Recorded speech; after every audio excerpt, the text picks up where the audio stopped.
We'll be working from underneath the vehicle, so we want to jack it up, put it on jack stands, or having a set of roll-up stands. The tire can stay on, and first thing we want to do is remove this plastic cover. There are two 10mm bolts up top, one clip, and then you may have one clip towards the front near the bumper. Once this is off, you have clear access to the belt.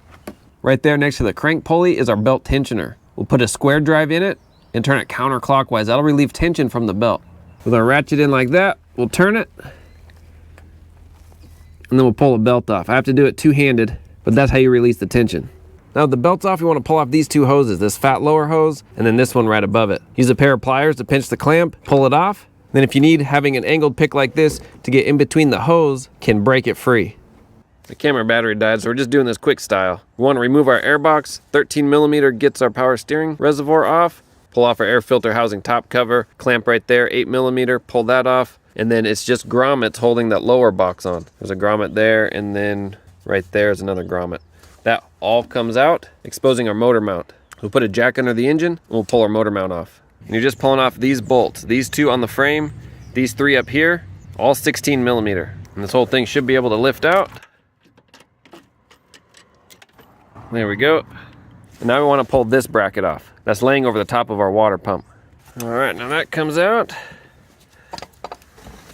Perfect. And now we'll pull off our idler pulley, 13mm, and then everything else is 10mm. Some you can get from up here, some you'll get from underneath. Now underneath where the hose goes, we'll put a pry bar, put it in. I already busted it loose, but we'll just wiggle it back and forth, get that loose. We're just popping that seal. Now we'll get the water pump from up top. Can probably come out the bottom just as easy. Let's pull that away. Okay, there we go. Got it. You want to clean off your surface the best you can. Now if you look at my surface, it's very pitted, so I'm afraid the new gasket won't seal very well. What I've done is right where the gasket is, I just put another bead right along it with some RTV. That's up to you, but I want to ensure that this seals properly. All right, we got the gasket stuck in there.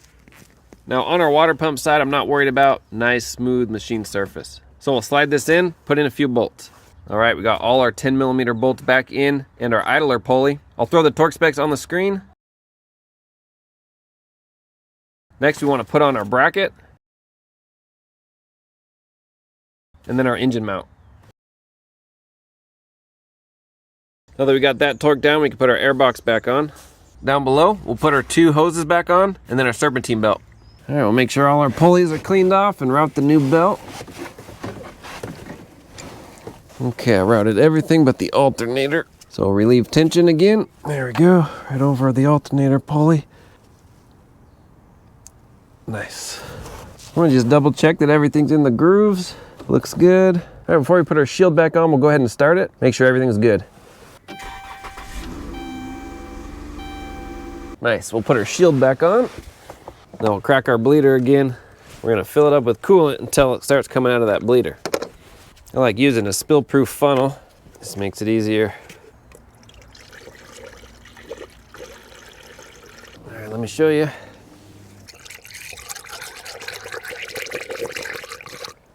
So now that it's coming out, we'll tighten that up. Now we'll top off the coolant the rest of the way.